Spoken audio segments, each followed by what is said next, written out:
수강생 여러분 안녕하세요. 경영지도사 중소기업 법령을 맡고 있는 고변입니다. 여러분들 이제 첫 번째, 두 번째 강의 보셨고, 첫 번째 단원 넘어갔습니다. 그래서 이제 세 번째는 이제 소상공인 기본법이라는 걸 좀 보셔야 될 것 같아요. 이제 이 중소기업 기본법령 중에 이제 기본법은 보셨으니까 그다음에 이제 순서대로 계속해서 이제 끝까지 갈 겁니다. 그래서 내용들이 좀 어렵고 용어 자체가 어려우니까 좀 힘드시더라도 좀 체크를 하면서 뭐 표시하실 거 표시하시고 그렇게 해나가셔야 된다라는 말씀 다시 드립니다. 자주 읽어보시는 게 좋아요. 법은. 뭐 내용이 많으니까 바로 들어가서 같이 보시도록 하겠습니다. 소상공인 기본법인데요. 첫 번째 이제 목적 같은 것들은 뭐 그렇게 어려운 얘기는 아닙니다만 이런 게 또 느닷없이 시험에 나올 때가 있어요. 당연히 소상공인인데 지속 가능한이라는 표현이 나옵니다. 이런 때 환경 같은 데 많이 나오는 용어인데 이런 표현이 나왔다는 거, 그 다음에 경영 안전 촉진, 뭐 사회 경제 지위 향상 이런 건 당연한 거고, 그렇죠? 국민 경제라는 표현이 나옵니다. 국가 경제가 아니라 대부분 국민 경제인데 나중에 이제 보시게 될 건데 국가 경제라는 표현을 쓰는 데가 있어요. 기술 촉진법 같은 데서는 국가 경제라는 표현을 쓰죠. 근데 지속 가능한이라는 표현을 좀 이해해 두셔야 된다. 아시겠죠? 이런 것들이 나올 수 있다. 그 다음에 이제 정의를 보시면 소상공인이라는 게 뭐냐? 그러면 소기업 중에 다음 요건을 갖춰야 됩니다. 중기업이 아니라 소기업입니다. 소기업 중에 이런 건 아셔야죠. 상시 근로자. 그러니까 비상근 이런 게 아니라 상시 근로자가 10명 미만이어야 됩니다. 이하 아닙니다. 미만이에요. 10명 미만이어야 되고 업종별 상시 근로자가 대통령령에 따르는 기준에 또 따라서 정해져 있어요. 근데 일단 기본적으로 먼저 아셔야 될 건 소기업이다. 중기업이 아니라 소기업이고 상시 근로자 10명 미만이다. 이걸 익혀 두셔야 됩니다. 그럼 대통령령으로 정하는 상시 근로자의 숫자는 어떻게 되는 거냐라고 얘기하면 이 업종별로 보시면 광업이나 이제 제조업, 건설업 이런 데가 좀 사람이 많이 필요한 곳이죠. 이런 곳은 광업, 제조업, 그다음에 건설업이나 운수업은 10명 미만 그대로인데 이거 외에는 5명 미만이에요. 그러니까 무슨 요식업 이런 거는 5명 미만이다. 숙박업 이런 건 5명 미만이다. 그래서 광업이나 요건 외우셔야죠. 요걸 외우실 게 아니라 요걸 외워야죠. 광업이나 제조, 건설, 운수. 그렇죠? 그래서 뭐 택시 회사라든지 건설업이라든지 제조업이라든지 광업이 요즘 우리나라 많지 않은데 이런 데는 10명 미만 그대로고 법 규정 그대로 그 나머지 외에는 5명 미만이다라는 겁니다. 그래서 광업, 제조업 그다음에 그다음에 건설 그다음에 운수 그러니까 큰 것들 거의 대부분 큰 거 생각하시면 돼요. 주된 사업의 기준에 따라서 시행령에 따라서 기준이 있는데 매출액 기준이 있어요. 그래서 이제 그 뭐냐 그러면 주된 업종의 기준이 하나의 기업이 2개 이상의 다른 업종을 영위할 수가 있거든요. 그러니까 A라는 만약에 이제 업체가 있는데 이 업체가 뭐 건설업도 하고 뭐 운수업도 하고 뭐 이럴 수 있죠. 다른 업종을 영위하는 경우가 있단 말이에요. 그럼 매출액 중에 큰 거 그거를 주된 업종이라. 그러니까 여기가 크면 여기가 주된 업종이라고 하고 여기가 종된 업종이 되는 거죠. 두 개를 같이 한다면. 그럴 수도 있죠. 근데 뭐 이런 식으로는 같이 안 하는데 뭐 건설 회사 같은 데가 보통 중장비 같은 것들에 대한 뭐 대여 뭐 이런 것들 중기 대여나 중기 이게 포크레인 뭐 이런 것들은 또 빌려주거나 이런 사업은 같이 할 수 있거든요. 그러면 이렇게 됐을 때 이제 중요한 게 더 큰 매출이 큰 거 이렇게 가는 거죠. 관계기업에 속하는 기업이라는 게 자회사 모회사죠. 자회사 모회사인 경우에는 산정된 매출액이 만약에 기준에 맞지 않는 기업인 경우에는 지배기업과 종속기업 중 그 주된 큰 기업, 조금 더 매출이 큰 기업이 주된 업종이, 그렇죠? 지배기업과 종속기업의 주된 업종으로 본다 이라는 거죠. 그러니까 이게 보통 지배기업이 모기업이 자기업보다 큰데 대체로, 근데 이제 기준에 안 맞는다고 한다면 경우에 따라서는 이 지배기업이 어떻게 된다? 매출이 적을 수도 있어요. 종속기업이 더 크고 그렇게 되면 그때 매출이 큰 기업을 기준으로 하는 거지. 언제나 무슨 지배기업이 꼭 주된 그렇게 얘기하진 않는다. 매출액 기준이다. 그 다음에 매출액의 산정 부분이죠. 매출액을 어떻게 산정할 거냐. 그럼 매출액을 산정하는 경우에 있어서 매출액은 일반적으로 공정타당하게 인정되는 회계간행에 따르는 거죠. 뭐 공정타당 여기까지는 알 필요 없고 매출액 산정 시에는 회계관행에 따라서 작성된 손익계산서 이거에 따른 매출액을 얘기하는 거다. 아시겠죠? 그러니까 외우실 거는 이런 것들을 외우는 게 아니라 매출액 산정은 어떠다? 회계관행에 따라 손익계산서에 따라서 하는 겁니다. 근데 이제 업종의 특성에 따라서 매출액에 준하는 영업수익을 사용하는 경우도 있을 수 있다. 그러면 그때는 영업수익이다. 보통 손익계산서에 따라서 가는 건데 손익계산서를 이제 못하는 부분이 생길 거라 같으면 영업 수입에 따라서 수익이죠. 수입이 아니라 수익, 이익에 따라서 가는 것이다 라는 거죠. 그 다음에 계속적으로 보시면 매출액은 다음 구조에 따라서 산정하는데요. 직전 사업연도의 총 사업기간이 12개월인 경우에는 그냥 매출액 1년이라는 거니까요. 그렇죠? 그러니까 만약에 1월에서 12월까지다 라고 하면 뭐 여기가 100억을 벌었다. 이게 매출액이죠. 뭐 딴 게 뭐 있겠습니까? 그렇죠? 근데 직전 사업연도 말일에 현재 총 사업기간이 12개월 이상인데 36개월 미만인 경우가 있을 수 있다는 거예요. 이렇게 되면 어떻게 해야 될 거냐? 그러니까 12개월은 이상인데 뭐 14개월 뭐 이렇게 될 수도 있다는 거고 뭐 이런 식으로 될 수 있죠. 이렇게 되면 그때는 직전 사업연도의 창업 또는 합병, 분할한 경우로서 창업일 또는 합병일, 분할일 이렇게 될 수 있다는 거죠. 이 12개월 이상이 지난 경우에는 제외되는 겁니다. 1호부터 12개월 이상이 지난 경우는 제외하고 직전에서 그게 이제 여기 미만이죠. 미만. 그렇죠? 이렇게 12개월 이상이고 36개월 미만인데 직전 사업연도에 창업됐거나 합병됐거나 분할이 돼서 12개월 이상이 된 경우는 빼고 그러면 사업기간이 12개월인 사업연도의 총 매출액을 사업기간이 12개월인 사업연도의 수로 나눠준다는 거예요. 그러니까 만약에 14개월이 됐다고 했을 때 여기가 이제 14개월이면 14로 나누냐 그게 아니라 여기서 사업기간이 12개월인 사업연도를 계산해서 그에 따라서 어떻게 한다? 총 매출액에 따라서 12개월로 나눠주면 된다. 이렇게 생각하는 거죠. 이게 이해가 되시나요? 그러니까 여기는 12개월이 딱 돼버리면 1번 첫 번째 거는 이건 뭐 딱 깔끔하게 끝나는 건데 만약에 그렇지 않다라고 하면 직전 사업연도 말일 기준에 총 사업기간이 12개월보다 훨씬 긴 경우들이 생길 수도 있단 말이죠. 그 업무에 따라서. 그러면 그때는 어떻다? 이게 창업이나 합병이나 분할했던 거는 이제 빼고 그런 게 12개월 이상이면 빼고 그건 빼고 그 사업 기간이 같은 연도 안에 있어준다면 그 총 매출액을 12로 나눠주면 되겠다 이렇게 되는 거죠. 12개월인 연도의 수에 나눈 금액으로. 그 다음에 직전 연도 사업연도가 창업했거나 합병하거나 이거 뺐었던 거잖아요. 그 경우로서 첫 번째 게 아닌 경우에는 다음 구분에 따라서 처리하는데 그러니까 매출액을 연간 매출액을 계산하는데 어떻게 하냐면 12개월 이상이란 말이에요. 창업 분할로부터. 그러면 이때는 역산에 들어가는 거예요. 역산해서 12개월이 되는 날의 매출액으로 해서 계산한다. 그러니까 만약에 2021년 6월에 창업했는데 또는 여기서 분할해서 나왔다거나 여기서 합병이 됐다거나 뭐 이런다는 거죠. 근데 이제 2022년 11월에 이게 종료되는 형태의 사업이다라고 하면 이때는 어떻게 되는 거예요? 여기 총 계산해보면 6월에 창업했으니까 6부터 시작하면 6, 7, 8, 9, 10, 11일. 그러니까 벌써 6개월에다가 여기 그 다음에 12일서부터 10일이니까 이게 18개월 정도 될 겁니다. 계산이 맞나? 계산이 산수가 어려워요. 6, 7, 8, 9, 10. 그렇죠? 그 다음에 11일까지 계산하고 그 다음에 이제 12일서부터 이번 연도 11월까지 얘기한다면 그럼 18개월이란 말이에요. 그럼 18개월을 생각할 게 아니라 여기서부터 역산에 들어간단 말이에요. 직전에 속했던 날, 직전 달부터죠. 직전 달. 그러니까 11일부터는 아니고 10월부터 해서 역산해서 들어가면 되는 거예요. 속하는 달에. 그러니까 이하의 산정에 속하는 달에 직전 달에서부터 역산해서 들어가서 그러면 이 역산에 들어가면 그 연도 11월이 되겠죠. 2021년 11월이 돼야 될 거예요. 12개월로 들어가니까. 이렇게 되는 거죠. 이렇게 해서 월 매출을 계산하면 된다는 거예요. 이 기간에. 그러면 11로 나눈다는 얘기겠죠. 그 다음에 만약 12개월이 안 되면 어떻게 할 거냐. 12개월 이상이면 역산 들어가는 거고. 그러니까 12개월 여기는 외우실 때 직전 달이라는 거 외우셔야 되고 12개월 이상일 때는 역산 들어간다는 걸 외우셔야 돼. 역으로 들어간다는 걸. 이게 시험에 나올 거니까. 그렇죠? 그 다음에 이제 만약 12개월이 되지 않는다. 미만이다라고 하면 창업일에 속하는 달에 다음 달로부터 산정일에 속하는 달 직전 달까지 한 다음에 해당 월수 거기다 10일을 곱해요. 그 매출액을 월 매출액으로 해서 이게 무슨 얘기냐면 이렇게 되면 어떻게 될 거냐. 여기 합병 뭐 이런 건데 2021년 6월인데 2022년 4월이 이게 뭐 5월이라고 할까요? 5월이 이렇게 되면 계산하면 이제 1개월이 부족한 거잖아요. 이렇게 하면 12개월 되겠구나.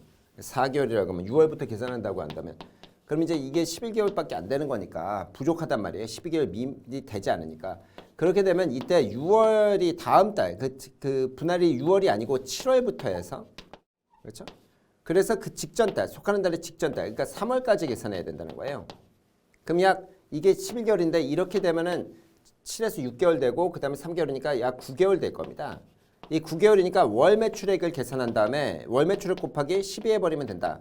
다만 이때 어느 하나에 대해서 창업일이나 분할일로부터 산정일까지 기간의 매출액이 합한 금액에 대해서 해당 일수로 안 되겠으면 365로 곱해버려요. 어떤 거냐면 요 두 가지에 대해서는 일수를 곱해버린다는 거예요. 일수를.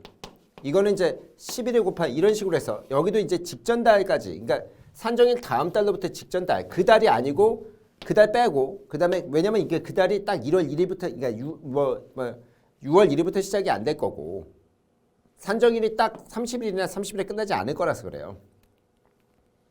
그래서 요거를 잘 알으셔야 된다고. 그 다음에 이제 이게 되지 않을 때 보시면 속하는 달에 포함되는 경우 산정일이 만약에 창업일이나 합병일, 분할일에 속하는 달에 포함되어 있거나 아니면 산정일이 창업일, 합병일, 분할일에 속하는 달에 다음 달에 포함되어 있는 그게 무슨 일이냐면 이게 2021년 6월에 시작되는데 이게 2021년 7월에 산정 들어가는 1개월 정도밖에 안 된 경우는 어떻게 할 거냐는 거예요. 이게. 그럼 이게 앞뒤를 빼버리면 아무것도 안 남는 거니까 안 되겠으니까 이때는 어떻다? 그냥 일수로 곱한다. 일수로 곱한다. 채 1개월이 채 안 된다는 뜻이에요. 이 뜻이. 이해되시죠? 속하는 달이나 속하는 달의 다음 달 이렇게 외우셔야 돼. 속하는 달이나 속하는 달의 다음 달. 즉 1개월이 채 안 되는 느낌? 이렇게 되면 뭐 1개월 조금 넘을 수도 있고 그럼 뭐 이게 산정이 안 되잖아요. 그러니까 일수로 곱해서 360으로 곱해서 12개월을 만들어내는 거죠. 잘 외우셔야 됩니다. 이게 시험에 나오면 까칠해요. 아시겠죠? 그래서 포인트는 여기는 이제 12개월이 넘어가면 직전 달입니다. 그 달이라고 보통 나올 거예요. 아니, 직전 달에서 역산해서 12개월 들어가는 거고 여기는 어떻게 되는 거다? 창업일이나 12개월이 안 되는 거라고 한다면 미만이라는 거지. 그러면요, 그때는 직전 달, 그러니까 다음 달부터 그 창업일 다음 달로부터 직전 달 이렇게 해서 계산해서 11을 곱하는 구조고 월 매출을. 근데 1개월이 안 되는 거죠. 왜냐면 이 창업일의 직전 달이 되거나 그러니까 달이 되거나 그 달이 되거나 아니면 그 다음 달이 돼버리면 1개월이나 1개월 조금 넘는다는 건데 그러면 일수로 곱한다. 상시근로자 같은 거 잘 배우셔야 됩니다. 다음 보실게요. 어느 하나에 해당되는 경우는 사람을 제외한다는 걸 말하는 건데 어떻게 하냐면 그 뭡니까?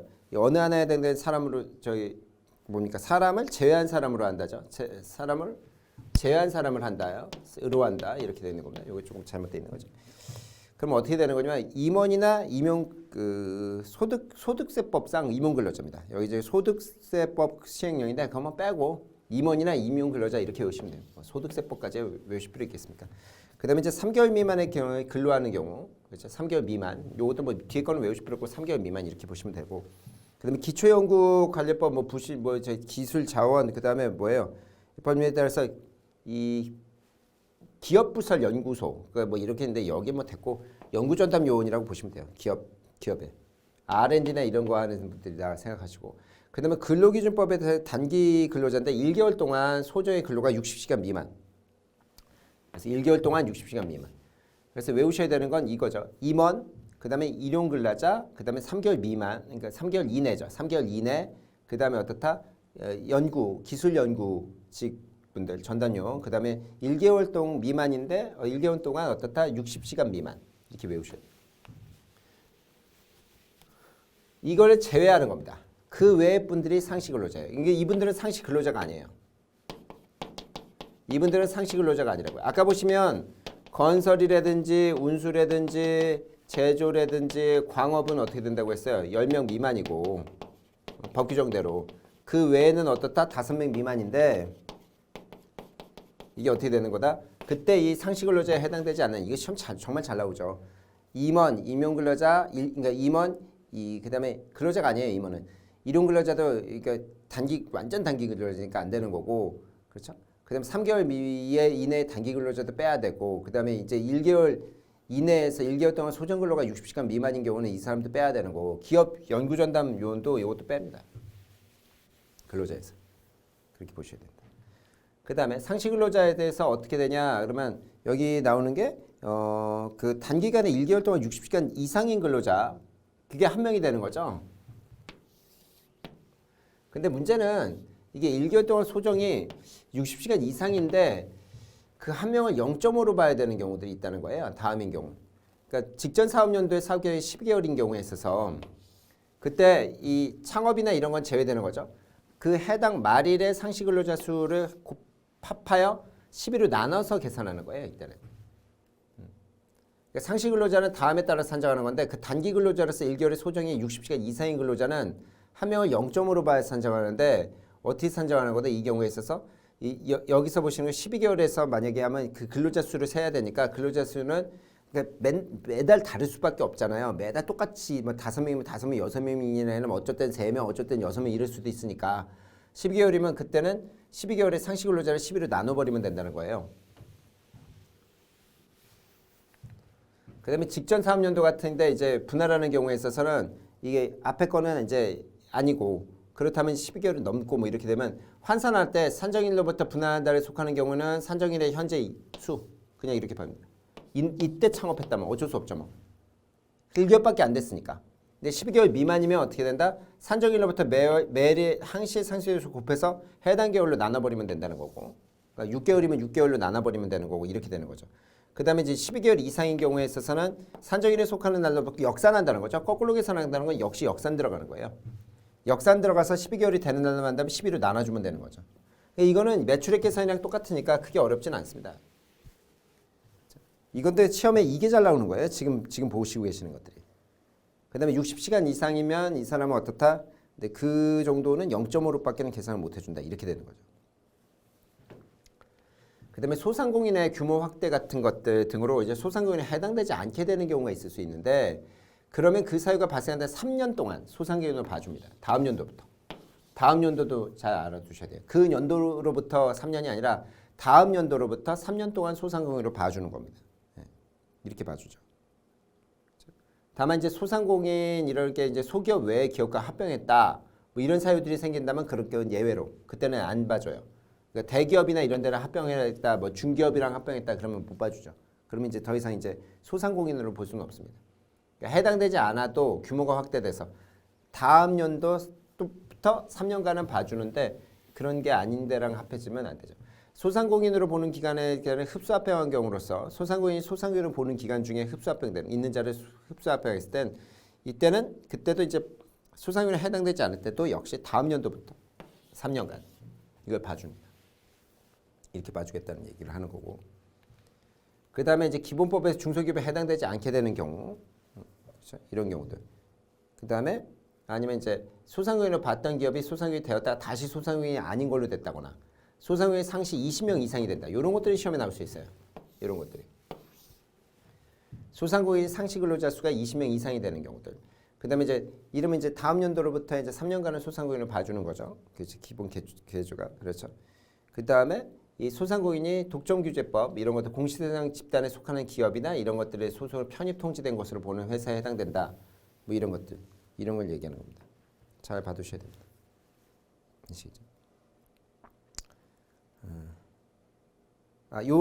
죄송. 요거는 요런 것들은 인정이 안 되는 겁니다. 죄송. 제가 여기는 이제 여기 다음에 사유니까 요런 것들은 3년이 지났다거나 죄송합니다. 이게 3년이 지났다거나 또는 어떻게 되는 거예요? 여기에 해당되지 중소기업법상 아예 안 된다거나 아니면 소상공인이 됐다가 다시 안 됐다가 뭐 이렇게 돼버렸거나 20명 이상이 된다거나 이런 것들은 아예 봐줄 수가 없어요. 이런 것들은 아니면 이제 독점거래법, 공정거래법이라고 하는데 공정거래법상 공시대상 기업 집단에 소속 회사로 편입됐다거나 이러면 이때는 이거는 이제 3년 그런 걸 봐줄 수가 없습니다. 이건 못 봐주는 거예요. 이 5가지는 봐줄 수가 없는 겁니다. 소상공인으로 20명 이상이면 소상공인을 봐줄 수가 없어요. 어떤 경우라도 3년간 유예 같은 걸 줄 수가 없다. 이렇게 되는 거죠. 기본 규정 여기가 정말 시험에 잘 나오는 거예요. 그래서 여기를 잘 봐두셔야 돼요. 뭐 다 뒤쪽보다 훨씬 여기 지금 우리 교재에 녹색 형태로 해서 표시가 돼 있을 텐데 이 박스를 정말 열심히 외우셔야 됩니다. 뒷부분은 그렇게 뭐 대단한 거 없습니다. 여기가 이제 핵심 파트 이렇게 보셔야 돼요. 아시겠죠? 잘 외우셔야 됩니다. 근데 이제 뭐 총칙 같은 거야. 뭐 여기야 뭐 어려운 거 없습니다. 여기는 기본적으로 주어를 잘 아셔야 돼요. 그러니까 정부나 지자체나 소상공인의 책무가 뭐냐? 그러면 정부는 이런 얘기 나오고 지자체는 이런 얘기 나오는데 정부는 뭐 육성해줘야 되고 수립하고 시책해야 되고 특성 고려해서 지역에 수립해야 되고 어려운 게 아닌데 이런 게 시험에 나올 땐 누가 해야 되냐 나오는데 여기 뭐 당연히 지역이니까 이게 정부가 될 리는 없고 지자체가 되는 거고 그다음에 지방과 지자체는 정부와 지자체는 필요 재원 같은 것들을 확보해야 되는 거고 정부와 지자체는 어떻다 협력을 해야 되죠. 뭐 이런 식으로 얘기가 나오는 거죠. 근데 어려운 내용은 아니에요. 방금 전에 보셨던 내용들이 훨씬 어렵고 중요한 내용이지. 이거야 뭐 노력해야 된다. 뭐 이런 얘기 되죠. 시행해야 된다. 이거 뭐. 그다음에 소상공인도 책무가 있어요. 소상공인도 그냥 하는 건 아니고 경쟁력 확보하고 보통 이런 거 잘 아셔야죠. 투명하고 건전한 그다음에 사회적 책임 이런 거 잘 나옵니다. 자주 뭐 이렇게 자주적인 노력 이런 것들 이런 게 나올 수 있어요. 그다음에 소상공인은 정부와 지자체에 대한 시책에 협조해야 되는 겁니다. 자주적이어야 되고 투명 건전해야 되고 사회적 책임 같은 걸 다 해야 된다. 국민 경제에 이바지해야 되고 이런 얘기도 나오고 소상공인 주간이라는 게 나오죠. 소상공인이 이제 어떤 이냐 그러면 요거는 매월 11월 5일 요 정도만 알아두세요. 그 이상은 뭐 나올 게 있습니까? 소상공인의 날이라는 게 매월 11월 5일이다. 이런 게 뜬금없이 시험에 나올 수 있으니까. 그다음에 그날 이전에 일주간입니다. 그 이유가 아닙니다. 이런 게 아주 더티한 문제긴 한데 이유가 아니라 그 이전에. 보통 그 이전이야 이제 이게 라스트 날이 돼야 될 거 아니에요. 이날부터 시작이 아니로 이날이 소상공인 날의 마지막 피날레를 전체할 거니까 보통 그런 것부터 하고 생각하면 이유가 될 수가 없고 이전으로 봐야 되는 거고 벤처기업부 장관 같은 경우에서 그러니까 중기부 장관이라고 저는 보통 부르게 될 겁니다. 이제 중기부 장관 같으면 그 주간에 뭐 유공자 표창 뭐 이런 건 외우실 필요 없어. 당연한 거 아니야. 이거를 외우시죠. 11월 5일 그다음에 그 전 이렇게. 다른 법률과의 관계들을 좀 보시면 육성에 대해서 제정하거나 개정할 때는 소상공인 목적에 맞도록 해줘야 된다. 뭐 이런 얘기 나오고 있고 특별한 규정을 제외하고는 소상공인 기본법에 따라서 정한 바에 따르는 겁니다. 다른 법률이 없다면 소상공인 기본법에 따라서 소상공인을 분류해 주거나 뭐 이렇게 해줘야 된다라는 얘기죠. 소상공인 지원의 기본 계획이라는 걸 잘 보셔야 될 것 같아요. 이 기본 계획은 3년마다 짜야 됩니다. 이런 건 중요한 겁니다. 근데 누가 짜야 된다? 정부가. 중기부 장관이 아니에요.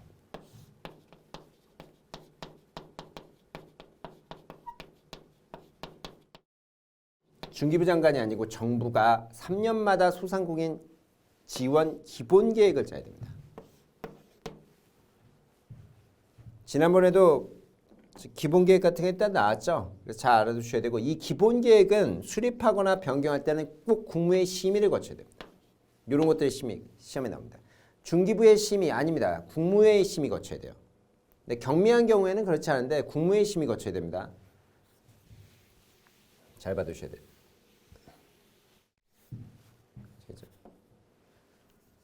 살펴봐 두셔야 되고요. 그러니까 소상공인 지원 계획은 정부가 3년마다 어떻게 해야 되는데 어떻게 된다? 국무회의. 근데 반드시라고 하면 좀 그렇죠. 왜냐면 이제 경미한 건 안 해도 되니까. 그런 것들은 포인트입니다. 시험. 기본 계획에 들어가야 되는 건 뭐냐면 이런 거 외우실 필요가 없어.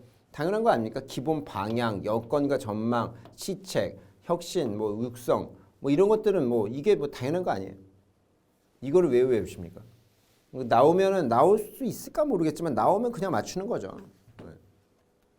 소상공인의 창업이니 현황이니 이런 것들 이런 거 시험 문제 내기 힘듭니다. 이거 틀릴 리가 있나? 그렇죠? 기본 계획에 이런 게 들어간다라는 건데 3년마다 정부가 그런 걸 외우셔야지. 어떻다? 국무회의 심의 거쳐서 이거를 잘 외우셔야 됩니다. 기본 계획에 대해서 연차 보고 같은 거 이런 것도 나올 수 있죠. 매년이에요. 매년. 기본 계획 따라서 정부는 여기도 매년 어떻게 된다? 정부와 지자체가 이거를 소상공인을 보호해야 될 육성에 대한 어떤 시행 계획을 짜야 돼요. 지원 시행 계획을 수립하여 어떻게 한다? 예산과 함께 3월까지 국회에 제출해야 돼요.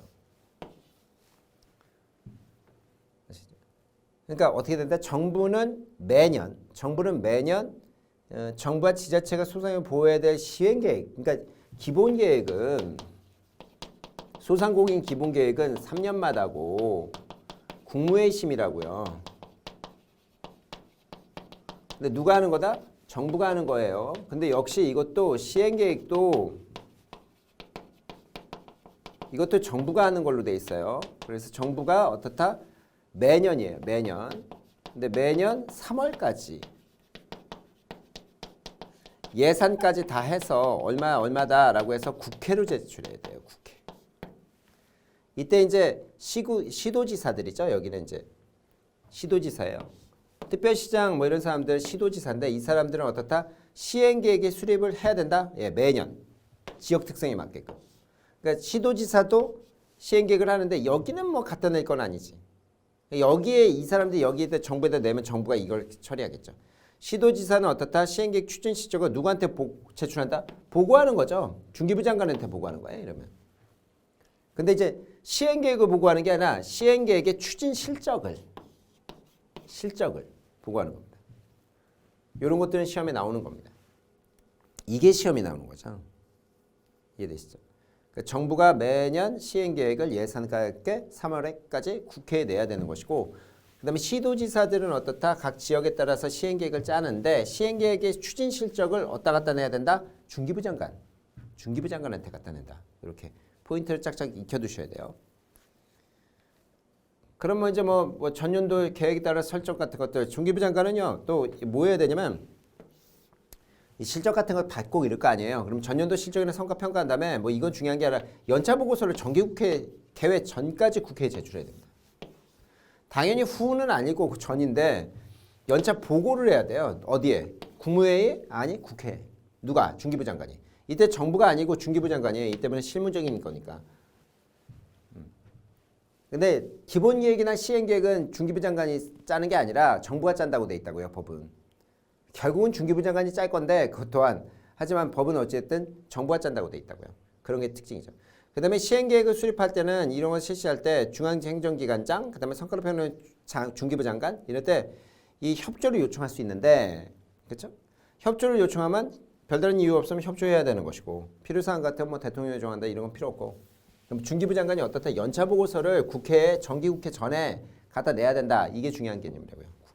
그러니까 국회 시행계획에서 매년 짜가지고 그것도 뭐다? 예산과 함께 3월에 보내줘야 되고, 그 다음에 이제 9월이거든요. 이게 들어갈 때가 9월까지 개회 전까지 어떻다? 연차 보고서도 갖다 내야 되고 이런 일이죠. 실태조사를 해야 됩니다. 기본계획을 짜려고 한다면. 그러면 이것도 누가 해야 되냐라고 하면 중기부 장관이 짜야 돼요. 실태 보고를 해야죠. 그래서 여기 필요한 효율적으로 여기서 실태 이런 것들을 조사를 할 수밖에 없고 그 결과도 보고해야 돼요. 어때요? 공표해야 돼요. 보고한다는 게 아니라 공표하는 거니까 전 국민이 볼 수 있게끔 오픈한다. 이렇게 보는 거죠. 실태조사를 참고해서 통계 같은 것도 작성을 해서 공표해야 되고, 이때는 통계를 작성할 때는 통계청장과 협의할 수 있죠. 협의해야 한다는 아니고요. 할 수 있는 겁니다. 중기부 장관 같은 것들이 이 뭡니까 실태조사나 작성 같은 것 하기 위해서 필요한 경우에는 역시 의견이나 이런 거를 제출을 요청할 수 있어요. 자료는. 별다른 이유가 없으면 다 이거 요청이 따라야 됩니다. 특별한 사정이 없으면 요청받은 자는 뭐 어떻게 한다? 다 갖다 내야 돼요. 그러니까 이게 실태조사를 한 다음에 그냥 갖고 있는 것도 아니고 뭐 국회에 보고하는 것도 아니고 공표하라고 돼 있어요. 그다음에 통계를 짜게 되면 통계도 어떻다? 통계청장이랑 같이 협의할 수 있는데 이것도 공표하라고 돼 있죠.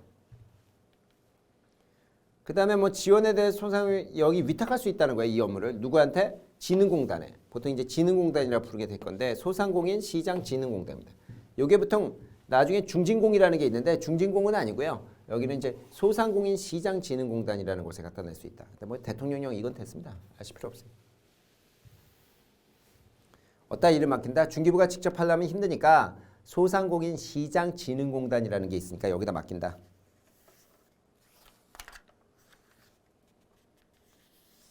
그 다음에 소상공인의 기본계획 같은 것들 운영체계를 좀 보시면 소상공인 정책심의회가 있습니다.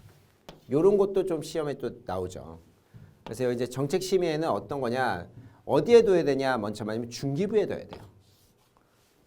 옴부드만 같은 것들 뭐 보시면 이제 그 좀 중기부에 두는 거였죠. 그런데 이제 뽑을 때는 어떻게 되는 거였어요? 균형성장위원회 같은 데다 해가지고 어떻게 된다? 국무회의 거쳐가지고 이제 국무총리 해가지고 이제 하는 거였죠. 그런 것들이랑 좀 비교해서 알아두셔야 되는 거라고요. 심의회는 어디다 두는 거다? 중기부에 두는 겁니다. 중기부. 심의회는 심의 조정하는 건데 어떤 것들을 심의 조정하냐? 육성에 대한 지원책, 뭐 수립의 시행계획의 실적, 보호, 육성, 뭐 법령 외우지 마십시오. 안 나와요. 나올 수는 있어요. 나와도 맞출 수 있습니다. 기본계획, 시행계획, 실적, 뭐 관련 법령 이걸 뭐 때문에 외웁니까? 쓱 눈으로만 보세요. 시험에 나왔다는 거죠. 시험에 나왔는데 이걸 못 맞히실 리는 없어요. 그렇잖아요. 이런 것들을 만약 틀리게 만들려고 한다면 여기 뭐 2개 이상의 저희 중앙행정기관이 소요되는 뭐 정책에 대한 조정인데 이런 것들이 이제 다른 말을 써놓는다거나 근데 이제 그런 식으로 다 할 텐데 아니면 다 해당 연도 계획 같은데 이것들을 뭐 이제 실적 같은 것들을 뭐 빼고 시행 계획에 대한 사항만 이렇게 해서 뭐 나올 수 있는데 그렇게 어렵지 않습니다. 근데 요걸 아셔야 되는 거지. 위원장은 1명. 그 다음에 25명 이내의 위원. 요걸 외우셔야 되는 거예요. 소상공인 정책심의위원회는 위원장 1명, 25명 이내의 위원입니다. 그때 위원장이 누구냐? 중기부 장관이에요. 이런 거. 중기부 차관이 아니라 중기부 장관이라는 거 아셔야 되고 위원은 누구냐? 그러면 중앙행정기관장의 차관급 또는 차관 이렇게 되고 아니면 경험이나 전문 지식이 많은 분들이 중기부 장관이 위촉한다. 근데 여기는 여기가 중심이라고요. 위원장 누구? 중기부 장관 1명, 그다음에 25명인데 어쩌다 차관 뭐 관계 중앙행정기관이면 뭐 산자부나 고용부 이런 데요. 기획재정부도 될 수 있고. 그런데 이제 차관이 온다거나 차관급 공무원을 보내줘야 되고 기재부 같으면 차관이 딱 한 명이 아니죠. 밑에 이제 1차관, 2차관, 3차관 뭐 차관 뭐 많거든요. 그렇게 되고 어떻다 중기부 소속의 중기부 소속은 아니고 이제 중기부 장관이 이제 대학 교수님들일 거예요 대부분. 뭐 이런 사람들이나 아니면 이제 어떤 뭐 단체들에서 뽑죠. 그다음에 안건 같은 거 뭐 조정회의 같은 거 할 수도 있고 뭐 됐고 분과별로 할 수도 있고 뭐 이런 걸 뭐 전문위원회 둘 수 있습니다. 분과별로. 이거를 뭐 신경 쓸 필요는 없고요. 위원장이 중기부장인데 1명이 25명 이내의 위원이고 이걸 두셔야 됩니다. 그다음에 소상공인 지원 및 육성, 그다음에 이제 보호정책 같은 걸 보시면 소상공인 지원은 도대체 뭔 거냐? 그러면 창업 촉진이죠. 뭐 이런 거죠. 정부는 이제 유망한 것들을 창업 촉진해야 되고, 근데 다 주어가 이게 정부입니다. 중기부 장관이 아니라. 이런 것들이 시험의 포인트로 나와요. 그래서 여기 소상공인 지원은 전부 주어가 어떻다? 중기부 장관이 아니라 정부다. 그래서 정부는 유망업종에 대해 시책을 해야 되고, 그다음에 이제 인력 확보 같은 것들을 해야 되고, 뭐 이런 업무. 그다음에 이제 직무 능력 같은 거. 여기도 정부입니다. 근로를 제공하는 사람의 직무 능력 같은 거. 근데 여기는 하나 아셔야 될 게 소상공인에만이 아니라 그 근로를 제공하는 근로자까지 한다는 거예요. 그래서 이런 건 시험에 나올 수 있습니다. 만약에 소상공인의 직무 능력만 하지 근로자의 직무 능력은 별도로 하는 거다 이러면 아니에요. 이것까지 여기까지. 매출 증대를 위한 현대화 유통 어떤 기업 뭐 현대화 이런 것들 판로 개척, 판로 확보 다 정부죠 주어가. 그다음에 이제 디지털화라고 해서 이 모바일 쪽으로 많이 하니까 요즘은 쇼핑을 전자결제나 모바일 이런 것 좀 알아두세요. 이런 것들도 지원한다는 거. 이거 안 할 수가 없습니다. 그걸 디지털화라고 하고 혁신 촉진이라고 해서 사업장 같은 거 혁신 활동, 그다음에 상품 개발. 이게 쉽지 않거든요. 소기업이나 중소기업들이 상품 개발 같은 것들이 R&D가 필요해서 그렇죠? 리서치하고 디벨롭먼트 같은 게 많이 필요하니까 그러니까 R&D가 이게 돈이 굉장히 많이 드는 거라 이런 걸 좀 도와줘야 돼요. 그다음에 이제 정부나 여기선 지자체라는 표현이 나옵니다.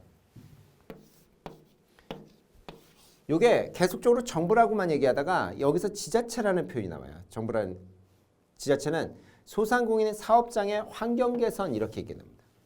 왜? 건강확보라는 게 막 분진이 너무 많이 나오고 뭐 등등등 그러면 지하에 막 이렇게 되면 너무 힘드니까 그때 여기는 지자체라는 표현까지 나온다는 거 아셔야 되고 소상공인 지원 중에 그 다음에 이제 보시면 여기 국제화를 촉진해야 된다는 거죠. 국제화를 촉진하기 위해서 해당 사업 그러니까 해외 시장 같은 거에 진출의 확성화 이런 것까지는 안 할 것 같잖아요. 그러니까 이걸 잘 외우셔야 돼. 이거 안 할 것 같잖아요. 국제화까지야 뭐 근데 국제화도 신경 써줘야 된다. 누가? 정부가. 사업장 환경은 정부와 지자체. 정부와 지자체라는 거에 표시하시고 사업장 환경 개선이 정부와 지자체라는 걸 아셔야 돼. 그게 시험 포인트가 나올 겁니다. 그런 데를 시험으로 나오게 하게 해서 이제 힘들게 하거나 여러분은 좀 헷갈리게 할 가능성이 높다. 이렇게 보셔야 돼요. 아시겠죠? 어디가 포인트인지를 좀 봐두셔야 돼. 그 다음에 뭐 계속적으로 보면 연결해서 계속 봐야죠. 그 다음에 조직화나 협업화의 지원 이러죠. 정부는 이제 서로 도와서 절감을 기할 수 있도록 합리화나 필요 시책을 실시해야 된다. 뭐 이런 얘기가 나고 협업 사업에 필요한 시책을 실시해야 된다. 뭐 이런 건 너무 당연한 거죠. 협업 조직, 협업화. 그다음에 정부는 산업 구조 같은 것들, 그래서 업종별 특수를 종합해서 시책을 실시할 수 있도록 해줘야 되는 것이고, 그래서 상권이나 집적이죠. 그러니까 같이 모여서 경쟁력을 높이는 겁니다. 근데 여기도 어떻게 되는 거예요? 정부와 지방자치단체 이렇게 나오는 거죠. 정부와 지방자치단체가 이걸 같이 역할을 해줘야 된다. 이런 식으로 나오는 겁니다. 내용 잘 살피셔야 돼요. 그다음에 구조, 그러니까 여기는 이제 다시 정부입니다. 그러니까 정부와 지방자치단체라고 하는 게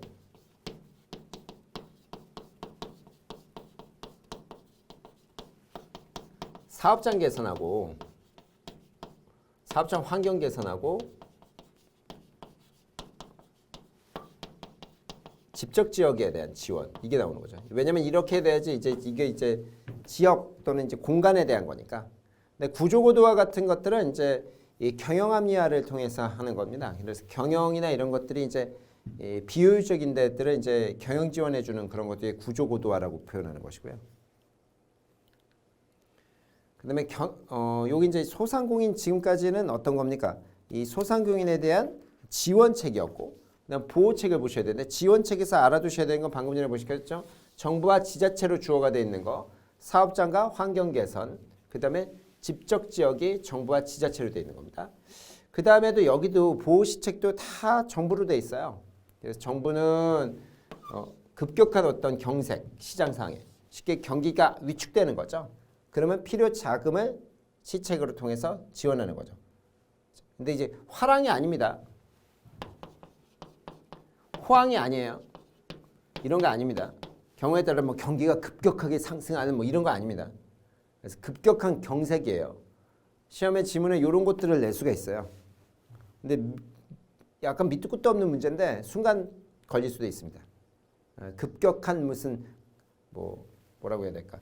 호황에 뭐 이렇게 되면 너무 말도 안 되는 건데 거기에 걸려들 수 있으니 조심하셔야 되고. 그다음에 사회 안전망 같은 것도 확충해야 됩니다. 그래서 여기에 보시면 이것도 정부인데, 그러니까 복지 정책이라고 해야 될까요? 아니면 무슨 뭐 일종의 그 자영업자 분들이 있으신데 대부분 소상공인이 그런 분들도 이제 굉장히 어려움이 많거든요. 근로 시간이 너무 강하고 그렇잖아요. 자영업이니까 뭐 출퇴근이 있는 것도 아니고 그러니까 거의 살다시피 하니까 힘든 부분이 있으니까 그런 것들 또는 이제 사회 안전망이라는 게 특히나 그런 분들이 이제 고용보험 같은 것들이 있을 수도 없고 그래서 그런 것들을 어떻게 자영업자분들도 이제 연금이나 보험에서 해줄 수 있겠냐 이런 걸 해줘야 되는 거죠. 삶의 질 복지 수준인데 이때는 또 정부와 지자체라는 표현을 써요. 같이 협력해서 복지 수준의 향상을 위해서 노력해줘야 된다. 그 다음에 폐업이나 재기를 위해서 어떤 지원도 해줘야 되는 재창업이나 이런 것도 정부가 해줘야 되고 공제사업 제도를 좀 보셔야 돼요. 이 공제사업이라는 게 결국 사업전환이나 노령화, 뭐 생계 위협 같은 게 발생할 수 있는데 이를 위해서 뭘 할 수 있다? 공제사업입니다.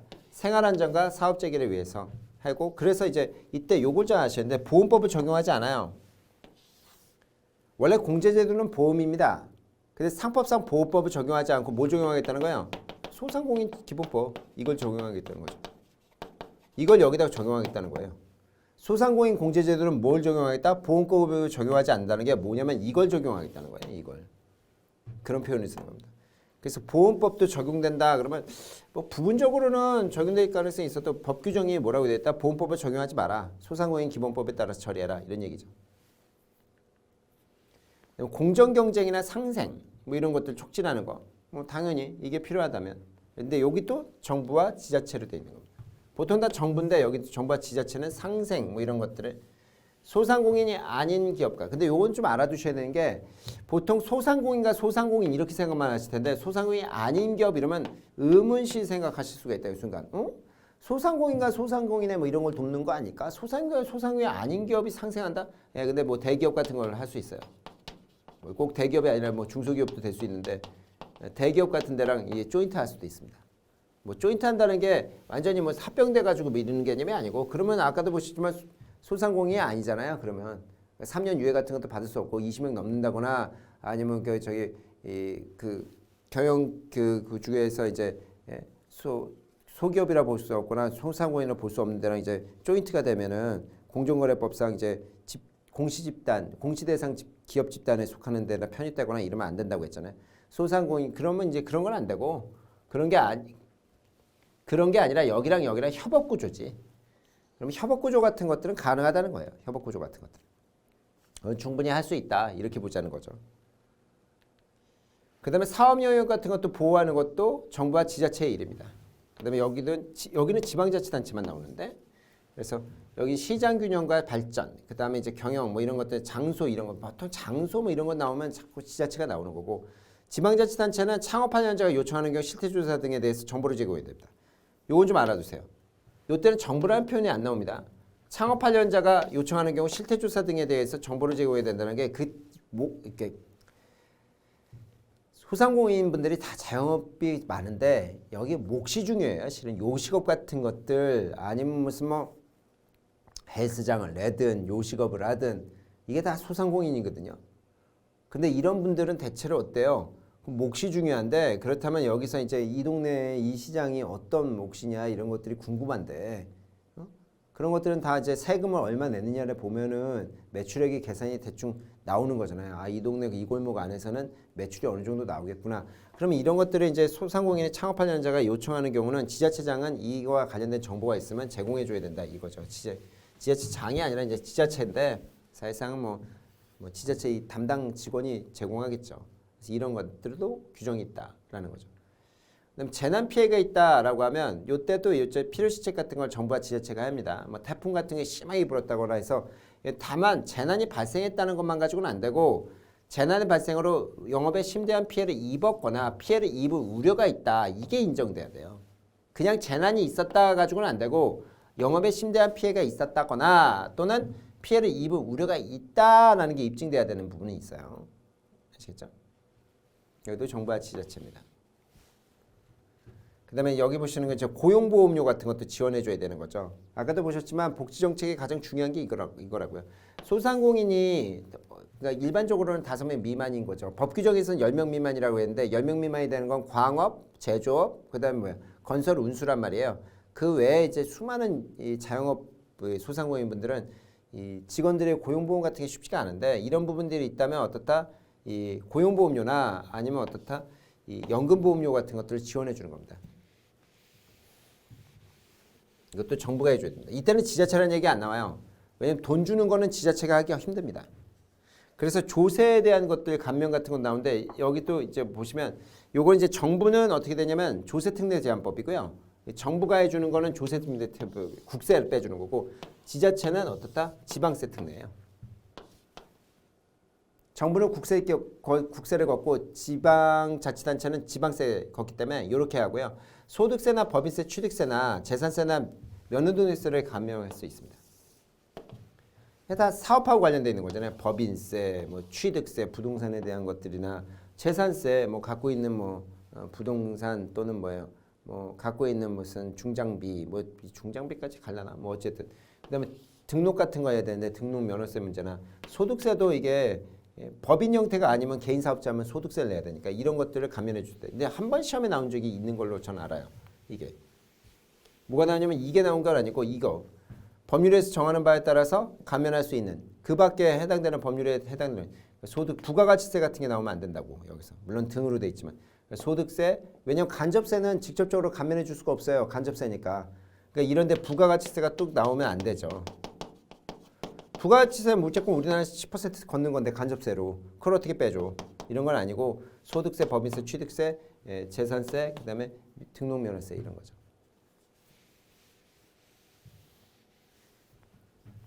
관세 같은 것도 빼줄 수가 없어요. 관세는 외부에서 수입하는 건데 소상공인이 수입해서 팔 수도 있는데 그 관세 같은 건 아니죠. 그래서 관세나 부가가치세 같은 게 너무 틀리고 이런 것들을 빼줄 수 있다. 이렇게 알아두셔야 되죠. 그 다음에 여기 보세요. 소상공인 시책의 기반 조성인데 정부는 소상공인 현황 같은 거 조사하기 위해서 전문 연구 평가 기관을 설치할 수 있습니다. 설치할 수 있다죠. 전문 연구 평가 기관을 설치할 수 있는 거예요. 그러면 여기는 당연히 여기다 일을 시켰으면 돈을 다 줘야 되니까 출연이나 보조할 수 있는 겁니다. 정부가 이런 예산 범위 내에서. 그 다음에 중소기업 옴부스맨에 대한 특례도 있는데 옴부스맨이 이제 규제와 관련된 거를 하시는 분이잖아요. 규제와 관련은. 그래서 이에 대해서 기존의 규제 같은 것들 이런 애로사항에 대한 업무를 수행할 수 있는 겁니다. 옴부스맨이. 뭐 이거 옴부스맨은 지난번에 보셨는데 뭐 당연히 이런 것도 해줄 수 있는 거죠. 애로사항이죠. 규제와 관련된 겁니다. 그렇죠? 그 다음에 이제 소상공인의 애로사항 같은 것들을 처리해 주시는 거다. 이렇게 보시면 되는 거죠. 그 다음에 소상공인 단체 결성이 가능하냐? 예, 설립할 수 있습니다. 소상공인들이 뭐 단체를 설립할 수 있는 거 뭐 불가능한 건 아니죠. 그래서 여기는 단체를 설립할 수 있고 이에 따라 만들어진 단체는 그 영역의 불합리한 제도의 개선 이런 것들이 있다면 이 중앙행정기관장에게 대해 얘기할 수도 있고 지자체 장에게 대해 얘기할 수 있고 그다음에 옴부ds맨에게도 의견을 제시할 수 있는 겁니다. 그러니까 뭐 여기 관계 중앙행정기관장에 뭐 중소기업 그 중소벤처기업장도 들어갈 수도 있죠. 장관도. 어쨌든 이렇게 법 규정에서는 관계 중앙행정기관장, 지자체장, 그다음에 옴부ds맨에게 의견을 제시할 수 있다. 이렇게 써놨어요. 그렇게 써놨다는 거 알아두셔야 됩니다. 근데 단체는요. 소상공인 단체가 만들어진다면 지원기관에 설치할 수도 있죠. 정부는 지자체는 종합적인 경쟁력에 의해서 지원단체 기관을 설치할 수 있고요. 소상공인의 종합적인 경쟁력 확보를 위해서. 그래서 여기가 지원기관을 여기가 만들 수 있다는 겁니다. 이렇게. 그 다음에 지자체는 어떻다? 역시 이런 기관들이 만들어지면 출연하거나 보조할 수 있고 방금 전에 전문 연구기관 같은 것도 역시 출연할 수 있다고 했죠. 뭐 돈 내야죠. 그래야지 만들어지지 뭐 그냥 그냥 뭐 돈도 없는데 뭐 그러면 방법이 없죠. 다만 이제 아까 전문연구평가기관은 정부라는 표현이었는데 여기 그러니까 소상공인 지원기관은 정부와 지자체. 이게 주어가 제일 중요해요. 계속적으로. 주어를 조심해서 자꾸 살펴두셔야 되는 겁니다.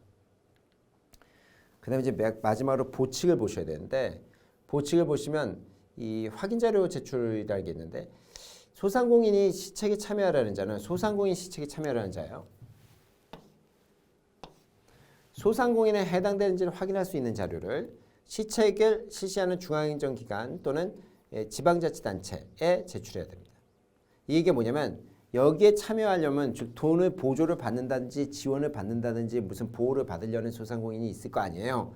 그러면 내가 소상공인이라는 걸 내가 알려줄 수 있게끔 나의 매출액 뭐 세금 냈던 거 뭐 이런 것들 다 해가지고 여기다 갖다 제출해야 된다고요. 안 그러면 이 사람이 소상공인인지 아닌지 어떻게 알아?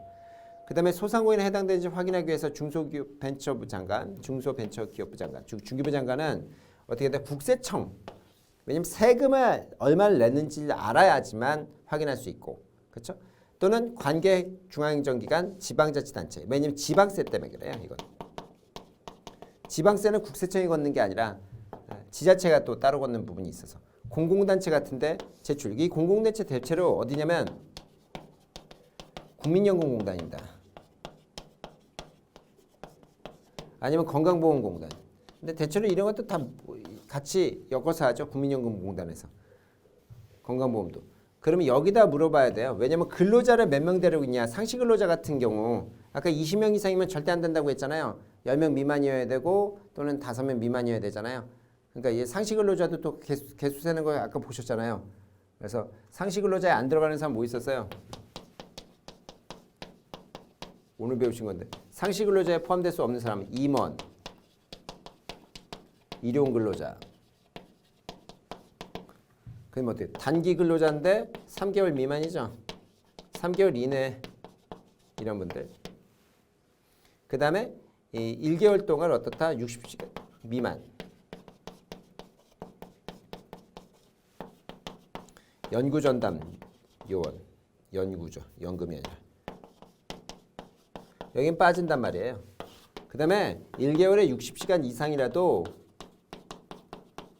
약하면 0.5로 계산한다고 했잖아요. 0.5로. 그 다음에 계산하는 법이야 12개월 통짜로 했으면 12개월로 계산하면 되고 만약에 창립 뭐 이게 문제가 창립했다거나 분해를 했다거나 합병했다고 하면 역산 들어가죠. 거꾸로 계산해서 12로 나눠버리면 되고 그 당해 월이면 바로 그게 회계연도가 돼버렸으면 그냥 그 지금 있는 사람으로 계산하면 되는 것이고.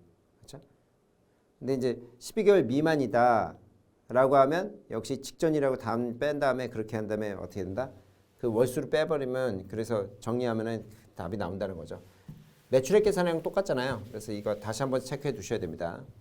계속적으로 말씀드리는 거지만 그런 거 다 확인하는 거예요. 그러니까 매출액은 국세청이나